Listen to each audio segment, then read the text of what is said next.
Hi అండి అందరికీ, నేను మీ రాయేషామ్ని. మళ్ళీ మీ అందరి కోసం ఒక వెరైటీ కర్రీ, అదే చికెన్ మొగలాయ్.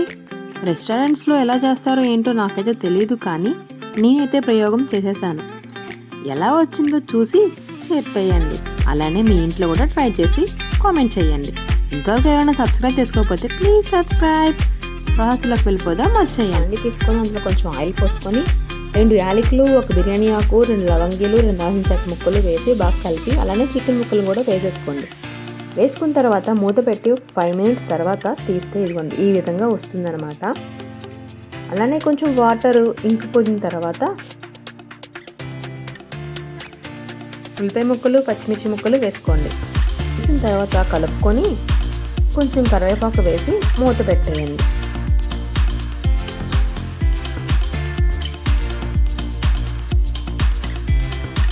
2 or 3 మినిట్స్ తర్వాత మళ్ళీ కలుపుకుంటే ఈ విధంగా వస్తుంది కదా. అప్పుడు కొంచెం సాల్ట్, కొంచెం పసుపు, అలానే కొంచెం కారం, కొంచెం గరం మసాలా, కొంచెం ధనియా పౌడర్, కొంచెం చికెన్ మసాలా, అల్లం వెల్లుల్లి పేస్ట్ ఇవన్నీ వేసి బాగా మిక్స్ చేసుకొని మళ్ళీ కూడా మూత పెట్టేసి ఉంచేయండి. ఈ 1 or 2 మినిట్స్ అయిన తర్వాత బాగా కలుపుకొని టమాటా పీసెస్ని అయితే వేసేయండి. అందులో టమాటా పీసెస్ వేసిన తర్వాత బాగా కలుపుకొని మూత పెట్టేసి మళ్ళీ ఒక 3 or 4 మినిట్స్ తర్వాత టమాటా ఉడికిపోయింది అన్న టైంలో మళ్ళీ కలుపుకొని కరివేపాకు వేసి మూత పెట్టేసేయండి. ఇప్పుడు 3 ఎగ్స్ని తీసుకుందాం. ఇప్పుడు ఎగ్స్ని బీట్ చేసుకుందాం.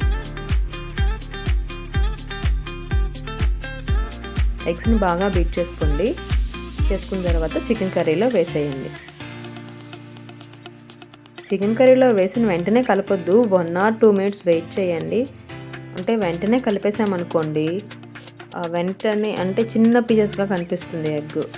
ఇలా అనుకోండి 2-3 మినిట్స్ వెయిట్ చేస్తే కొంచెం పెద్ద ముక్కలుగా కనిపిస్తుంది, అంతకుమించి ఇంకేం కాదు.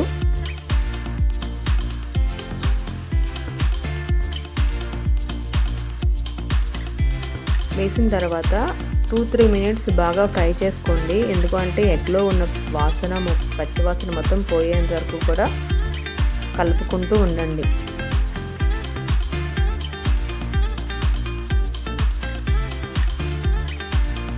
లాస్ట్లో కొత్తిమీర చల్లుకోండి. ఇదండి ప్రాసెస్. మీకు కూడా నచ్చితే లైక్ చేసి, షేర్ చేసి, అలానే కామెంట్ చేయండి.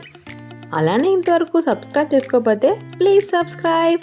Thank you for watching. Bye bye. మళ్ళీ నెక్స్ట్ వీడియోలో కలుద్దాం.